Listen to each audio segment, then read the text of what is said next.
Queridos, vamos dar continuidade então a essa nossa série de mensagens, Reviver. Ao longo desse mês, Deus tem nos trazido a atenção, nos chamado a atenção para nós relembrarmos algumas coisas que Ele já nos disse ao longo deste ano. Esta série, então, é para que nós possamos reviver algumas coisas de Deus para o nosso coração, algumas coisas que Deus já conversou conosco, para que então, ao revivermos a fala de Deus, ao revivermos aquilo que o Espírito Santo de Deus ministrou sobre os nossos corações, nós possamos então avaliar e ver quais foram as mudanças que esta palavra produziu em nós, quais os efeitos que esta palavra produziu em nós. No domingo passado, então, nós conversamos sobre o tema Grandes Coisas Estão por Vir. E Deus nos disse que grandes coisas estão por vir ao longo deste ano nas nossas vidas. E que existe um Jordão, existem alguns obstáculos que precisam ser superados. Que nós precisamos ultrapassar alguns obstáculos. E que nós precisamos apenas ter disposição, bom ânimo e seguir adiante, ouvir aquilo que Deus está nos dizendo. Não fui eu que te mandei? Vai lá, caminha, progride, não fica parado, não deixa de lado. Aí a segunda série de mensagens desse ano foi a série Resiliência.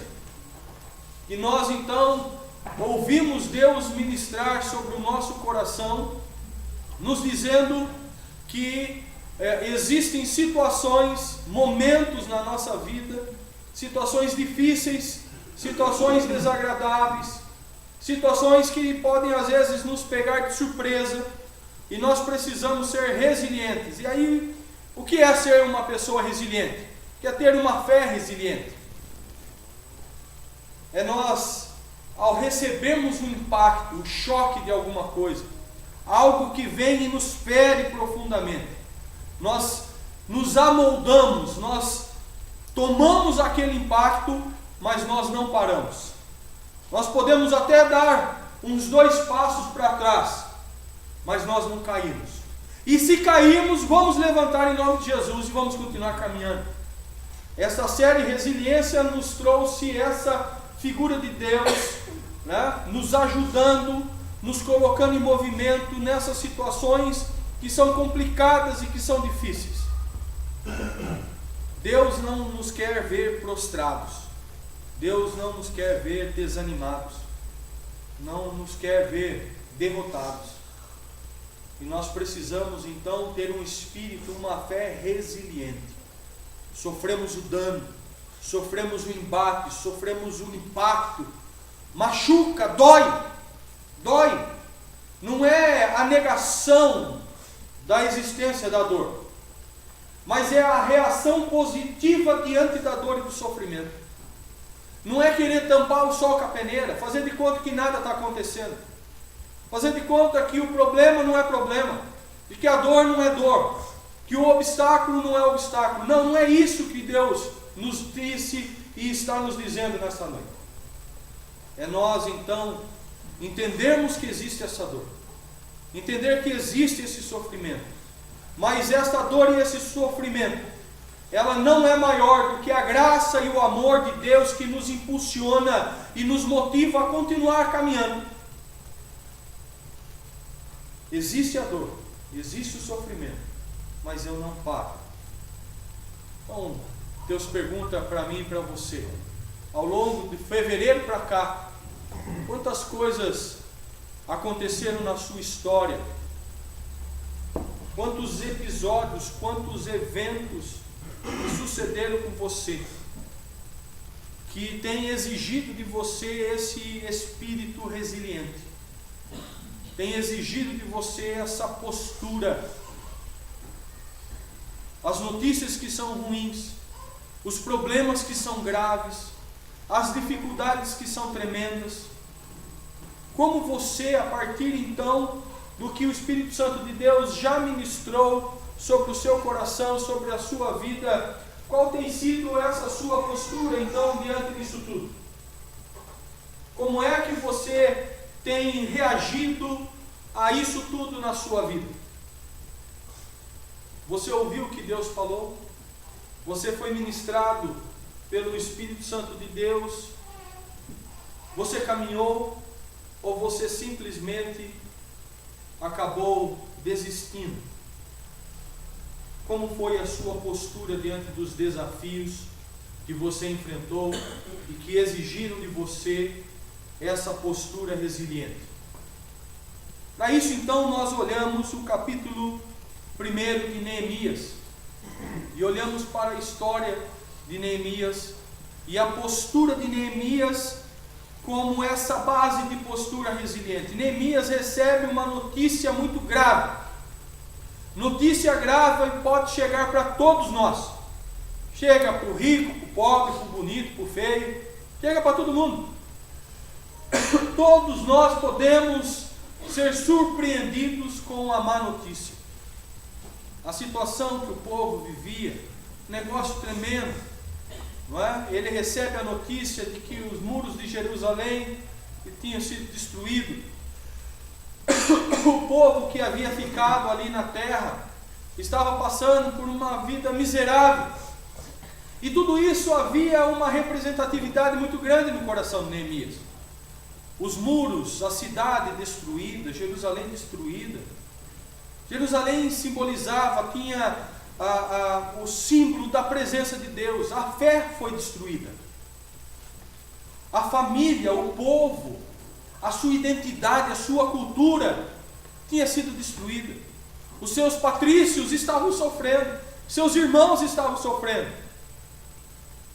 A vida estava difícil ali para Neemias, e é dentro desse contexto que então Neemias recebe a notícia e possui algumas posturas resilientes que nós queremos ver nesta noite. Nos diz a palavra de Deus: as palavras de Neemias, filho de Acalias, no mês de Quisleu, no ano 20, estando eu na cidade de Suzã, veio Hanani, um de meus irmãos, com alguns de Judá. Então lhes perguntei pelos judeus que escaparam, que não foram levados para o exílio, e acerca de Jerusalém.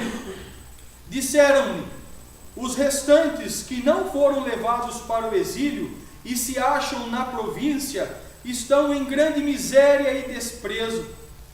Os muros de Jerusalém estão derribados, e as suas portas queimadas. Tendo eu ouvido estas palavras, assentei-me e chorei e lamentei por alguns dias, e estive jejuando e orando perante o Deus dos céus. E disse: ah, Senhor, Deus dos céus, Deus grande e temível, que guardas a aliança e a misericórdia para com aqueles que te amam e guardam os teus mandamentos. Estejam, pois, atentos os teus ouvidos e os teus olhos abertos, para acudires à oração do teu servo, que hoje faço a tua presença, dia e noite, pelos filhos de Israel, teus servos. E faço confissão de pecados pelos filhos de Israel, os quais temos cometido contra ti, pois eu e a casa de meu pai temos pecado. Temos procedido de todo corruptamente contra ti, não temos guardado os mandamentos, nem os estatutos, nem os juízos que ordenastes a Moisés, teu servo. Lembra-te da palavra que ordenaste a Moisés, teu servo, dizendo: se transgredires, eu vos espalharei por entre os povos, mas se vos converterdes a mim, e guardardes os meus mandamentos, e cumprirdes então, ainda que os vossos rejeitados estejam pela extremidade do céu, de lá os ajuntarei, os tratarei para o lugar que tenho escolhido para ali fazer habitar o meu nome. Estes ainda são teus servos, e o teu povo que resgataste com o teu grande poder e com tua mão poderosa. Ah, Senhor, Estejam, pois, atentos os teus ouvidos à oração do teu servo e à dos teus servos que se agradam de temer o teu nome. Concede que sejam bem-sucedido hoje o teu servo e dá-lhe mercê perante este homem. Neste tempo eu era copeiro do rei. Neemias recebe então esta notícia: povo destruído, povo num estado deplorável, povo sofrendo, muitos morreram. E os que não morreram, os que não foram levados para o cativeiro, estavam ali passando a miséria, passando o sofrimento. A cidade, a presença de Deus, aquilo que representava a fé, estava colocado de lado, destruído também. Uma fé destruída, um povo destruído, uma cidade destruída, corações destruídos, esperança destruída, expectativa destruída. Quais são as notícias que você hoje traz no seu coração? Quando você olha para a sua história, quais são as notícias que você traz hoje? Aonde tem sido, meu irmão, minha irmã, o lugar de destruição na tua vida e na tua história? Quais são os muros que foram destruídos? Qual é o sofrimento que a tua alma passa? Qual é a preocupação que te atormenta a alma e que te tira o sono? Qual é o medo que é avassalador sobre você, que faz como que quase perder a esperança e o ânimo, a motivação para o dia seguinte? Quais são as notícias que você traz até o altar do Pai nesta noite? Notícias financeiras, notícias familiares, notícias de saúde. Qual é a sua história? Qual é a sua notícia? Por que é que o Pai lhe trouxe aqui nesta noite? Por que é que o Pai, na eternidade, desejou você aqui nesta noite para ouvir esta palavra? Porque o Pai sabe quais são os muros da tua vida que estão derribados. Porque o Pai sabe quais são os sofrimentos que você tem passado. O Pai sabe das suas lágrimas, das suas preocupações, dos seus medos, das suas incertezas, situações na sua vida e na tua história que têm lhe ferido o coração e quase que paralisado você, para que você não continue caminhando. Neemias recebe esta notícia, recebe esse baque, e esse negócio abala o coração de Neemias, mexe com o ânimo, mexe com a disposição, mexe com as motivações do seu coração.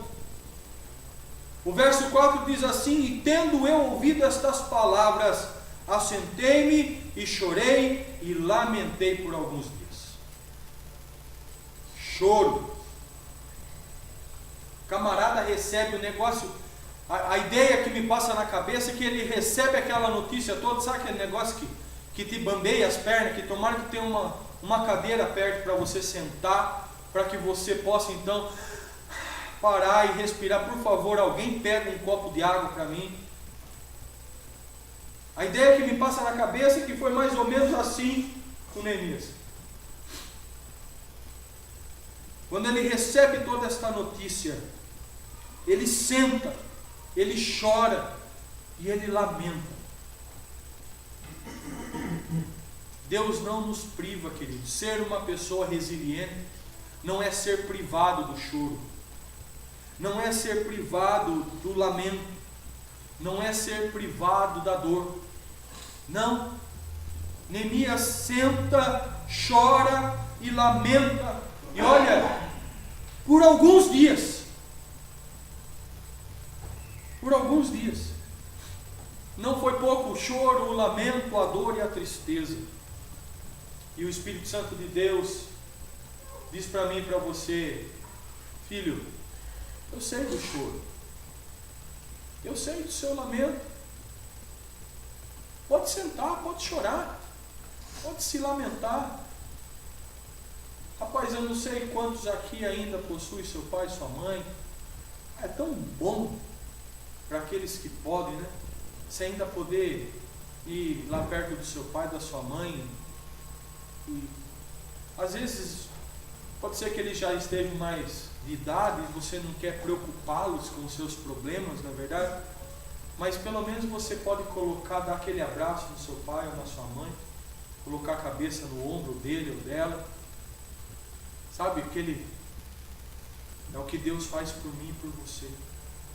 Eu posso chorar, eu posso me lamentar. Só que Neemias, ele não fica com o choro e com o lamento desprovido de atitudes de resiliência. O lamento de Neemias não era murmuração pela não aceitação do problema. Então a primeira coisa que a gente faz é a negação. Sempre que um problema nos chega, a gente quer negar aquele problema. Quer negar, a gente não quer aceitar. A gente não quer aceitar, a gente não quer ver. A gente reclama com Deus. Nós ficamos bravos com Deus. Como se Deus não estivesse vendo, como se Deus não estivesse atento. E isso não é lamento, isso é murmuração. O lamento é quando eu me coloco diante de Deus com as minhas dores, com aquilo que está me fazendo sofrer, não culpando a Deus pelo que eu estou passando. O lamento me leva diante de Deus para eu expressar a minha dor e o meu sofrimento, crendo que Ele tem a solução e a salvação para a minha vida.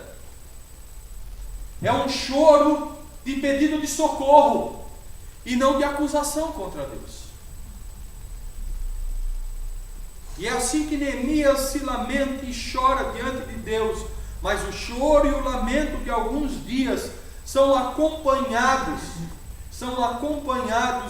de atos de espiritualidade, nos registrado aqui pelo jejum e a oração. Eu estive orando perante o Deus dos céus. E esse termo Deus dos céus, ele está dizendo lá no original, que é o Deus que tudo pode. Eu estive chorando, me lamentando, e orando, e buscando, jejuando, diante daquele que tem poder para resolver o meu problema. A pessoa resiliente, o cristão resiliente, não é o cristão que não sofre. Porque o Evangelho do Senhor Jesus não é um evangelho água com açúcar que vai dizer para mim e para você que na nossa caminhada não tem dor, não tem sofrimento, não tem problemas. Isso é mentira.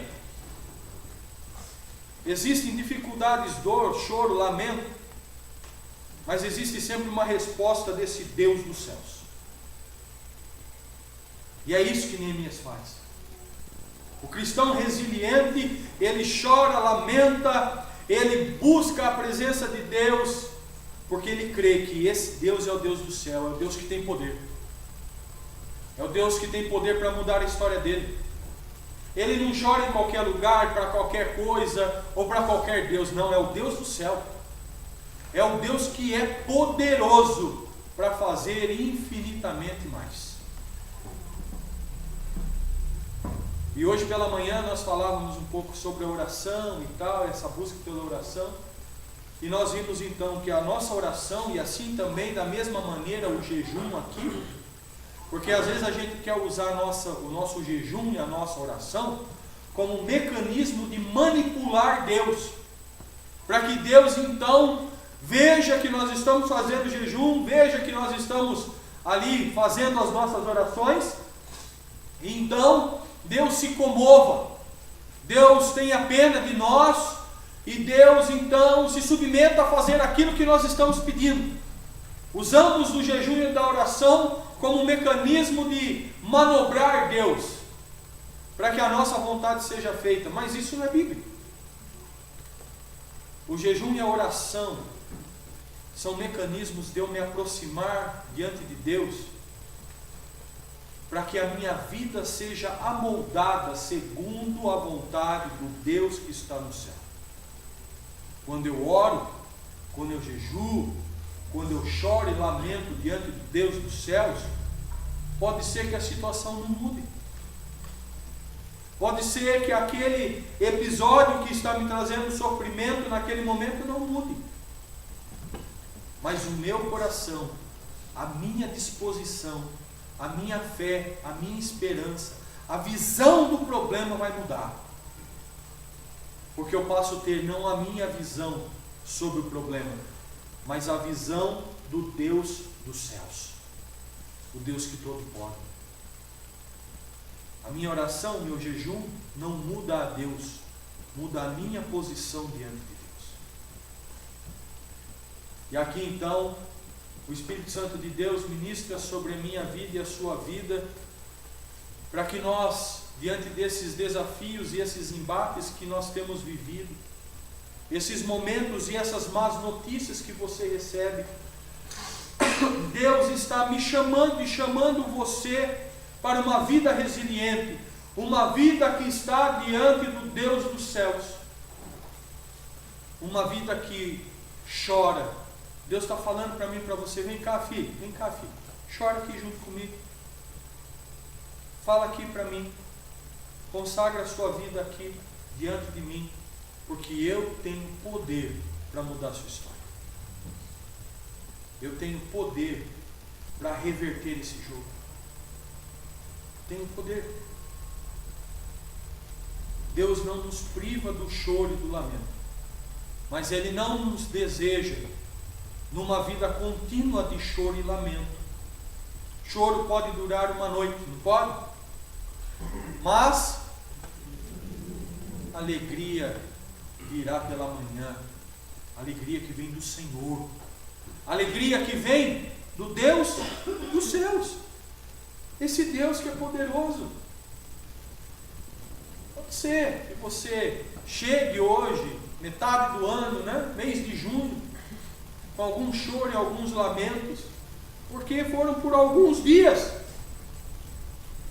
Neemias esteve diante da presença de Deus, planejando e vendo e orando, foram alguns meses. Foram alguns meses, quem sabe como você tenha passado alguns meses desse ano nesse choro, nesse lamento. Mas assim como chegou um tempo na vida de Neemias, da reconstrução dos muros, reconstrução da fé, reconstrução da vida, nós podemos crer diante do Deus dos céus, que também existe esse tempo de reconstrução para a minha história e para a sua história. Porque nós não estamos vivendo perdidos sobre a face da terra, mas nós estamos vivendo na presença do Deus dos céus. Então Neemias continua dizendo: ah, Senhor Deus dos céus, grande e temível. Mais uma vez ele enaltece essa figura desse Deus, que tem poder, que tem autoridade para fazer as coisas. E porque ele tem poder e autoridade, ele é um Deus grande, e eu preciso temer a esse Deus. Temer não no sentido de medo, mas no sentido de reverência. É um Deus temível, é um Deus que eu preciso me colocar diante dele da maneira correta. Então ele olha e ele vê que esse Deus que é poderoso, ele possui uma aliança. E ele fala sobre essa aliança, ele vai traçar sobre essa aliança feita com Moisés, relembrando dessa aliança. E ele diz aqui então: esse Deus que guarda a aliança, porque a aliança não é guardada por mim e por você, como bem corrigiu o presbítero Marcos. Deus não é fiel a mim e a você, Deus é fiel a Ele. A aliança que Ele fez conosco. Ele assume a responsabilidade por essa aliança. Quando Ele diz para mim, para você: eu vou estar com você, eu vou salvar você, eu vou estar com você. Neemias olha e enxerga esse Deus, que é um Deus que guarda essa aliança, que guarda essa promessa, ou seja, Ele não vai nos deixar. Por mais que as situações sejam contraditórias, sejam difíceis, esse Deus não vai nos abandonar, porque Ele guarda a aliança. E esse Deus que guarda a aliança, nos diz Neemias, é um Deus misericordioso. É um Deus misericordioso porque Ele olha para mim e para você, e Ele nos vê que nós merecemos muitas vezes algumas chibatas, alguns castigos, alguns puxões de orelha, mas Ele derrama perdão e graça sobre as nossas vidas, e nós não recebemos esse castigo.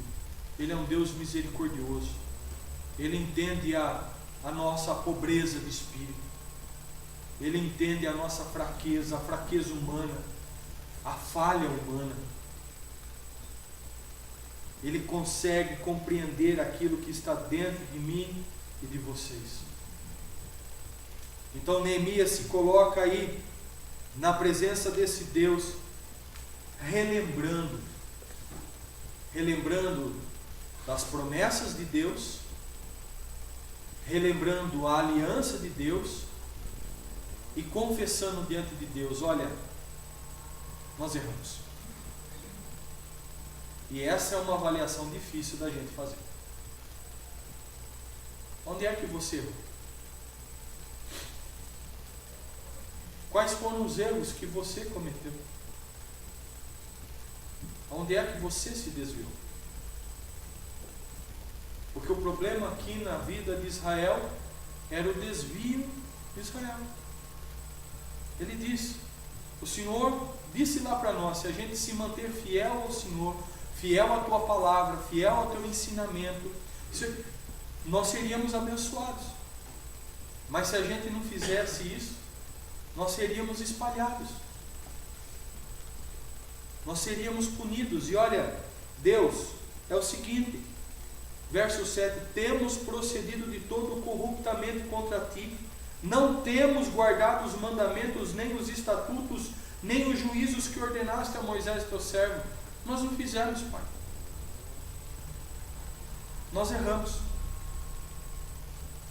Nós estamos sofrendo, Jerusalém está destruída, a nossa fé está abalada, alguns problemas nós estamos passando, Pai.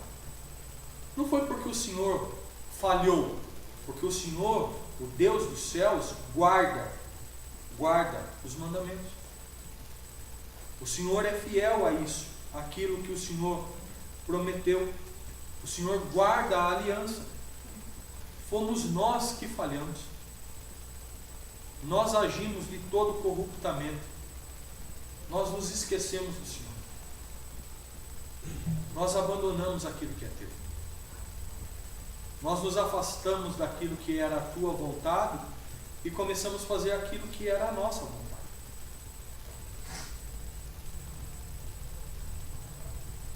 É muito mais fácil, sempre será mais fácil, eu colocar a culpa no outro pelos problemas que eu vivo,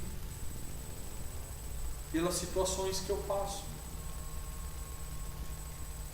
pelos desesperos que eu tenho. Mas a realidade é que algumas adversidades, alguns problemas, algumas crises que estão profundamente instaladas na nossa alma, é única e exclusivamente culpa nossa. Somos nós que não temos buscado a Deus como deveríamos buscar. Somos nós que não temos devotado a Ele como deveríamos devotar. Porque Deus sempre continua no mesmo lugar de sempre. Ele sempre continua sendo Deus dos céus. E Ele diz: buscar-me-eis e me achareis quando me buscardes de todo o vosso coração. Se eu buscar a Deus de todo o meu coração, eu vou encontrá-lo. Se eu não tenho encontrado a Deus no meio da minha caminhada, se hoje eu não sinto a presença desse Deus, não é porque esse Deus deixou de existir. Não é porque esse Deus falhou. Não é porque esse Deus não está atento. Você já orou assim? Aonde está o Senhor, Deus? No meio disso tudo que eu estou vivendo, aonde é que está o Senhor? Sabe qual é a resposta de Deus? No mesmo lugar de sempre. Quem mudou de lugar foi você. É eu que pergunto para você: aonde está você, meu filho? Aonde está você, minha filha? Que deveria estar aqui junto comigo, mas fez a opção de não estar caminhando comigo. Neemias entendeu isso. A pessoa resiliente é a pessoa que reavalia a sua própria vida, a sua própria condição, as suas próprias atitudes, assume as suas responsabilidades e as suas parcelas. Porque se eu não assumir as minhas responsabilidades e as minhas parcelas, eu vou continuar ad infinito, chorando e me lamentando. E aí eu vou deixar de lamentar, eu vou passar a murmurar. Sempre colocando a culpa em coisas, situações, quando algumas mudanças precisam acontecer em nós. Lembra daquela musiquinha já antiga? Pessoal dos antigos. A começar em mim, quebra corações, para que sejamos todos um, como tu és em nós. Para que algumas coisas aconteçam, tem que começar em mim. Algumas coisas para mudar lá no seu trabalho, tem que começar em você. Para mudar na sua família, tem que começar em você. Para mudar nas suas finanças, tem que começar em você. Para mudar na tua igreja, tem que começar em você. Neemias entende que eles tinham errado. Ele entende que eles haviam se desviado, mas ele ainda continua crendo nesse Deus dos céus, que é grande, temível e guarda aliança. E ele vai dizer então: lembra-te da palavra que ordenaste a Moisés teu servo. Se transgredirdes, eu vos espalharei por entre os povos. Mas se vos converterdes a mim, e guardardes os meus mandamentos, e os cumprirdes, então, ainda que os vossos rejeitados estejam pelas extremidades do céu, de lá os ajuntarei, e trarei para o lugar que tenho escolhido ali fazer habitar o meu nome. Ele continua crendo na promessa de Deus. Ele sabia do castigo, mas ele cria na promessa. Ele olha: Deus, nós erramos, nós falhamos, mas por favor, lembra aqui dessa promessa. Lembra dessa promessa que mesmo que estivesse espalhado para tudo quanto é lado esse povo, o Senhor iria ajuntar esse povo e ia levar para o lugar que era seu. Mesmo que a coisa esteja caótica, que a situação seja caótica, o Senhor iria intervir, se nós nos arrependêssemos e voltássemos a nossa face para o Senhor e começássemos a buscar o Senhor novamente. Deus, por favor, faz isso na nossa vida.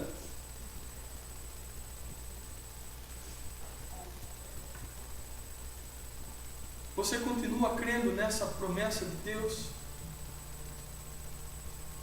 Porque aqui o Espírito Santo de Deus vai dizer para mim e para você: ok, tropeçou, você errou, chegou aqui, está machucado, você está ferido, coisas não deram certo, você chega diante do meu altar com o seu coração quebrantado, reconhecendo que houve falhas, que houve erro, mas é o seguinte, meu filho, minha filha, existe uma promessa de restauração. Deus não apaga a torcida que fumega, antes coloca ela em brasa. Deus quer ver a sua vida incendiada pelo Espírito Santo. renovada, restaurada, com a fé, certeza, convicção de que Deus está com você. Ok? Existe essa promessa.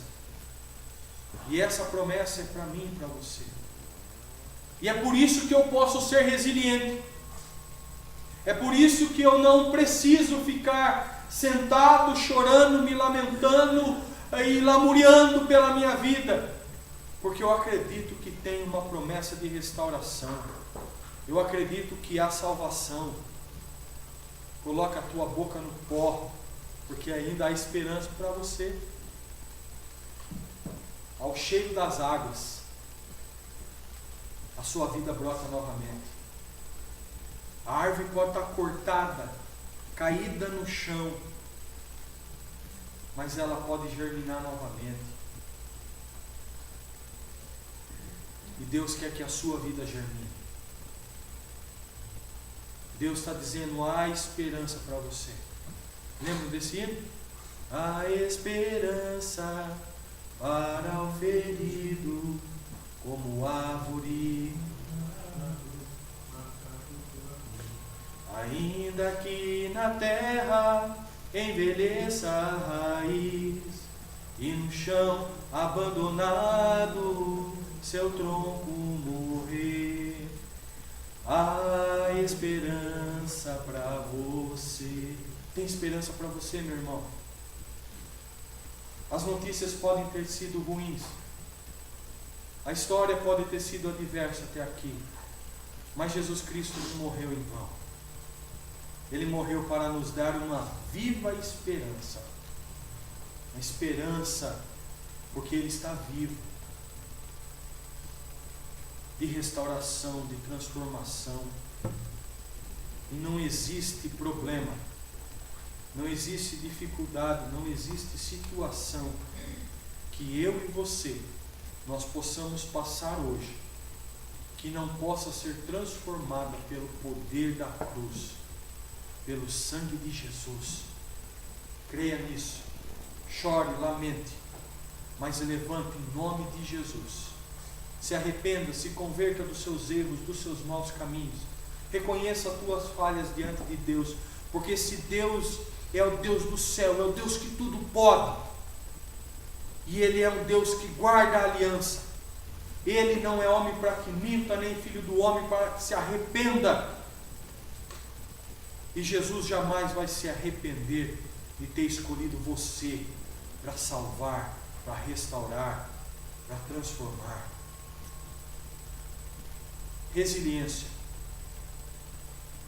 O baque pode ser grande, mas a força que vem da cruz é muito maior do que qualquer situação adversa que nós possamos viver. Que o Senhor nos abençoe e guarde, hoje e sempre. Amém.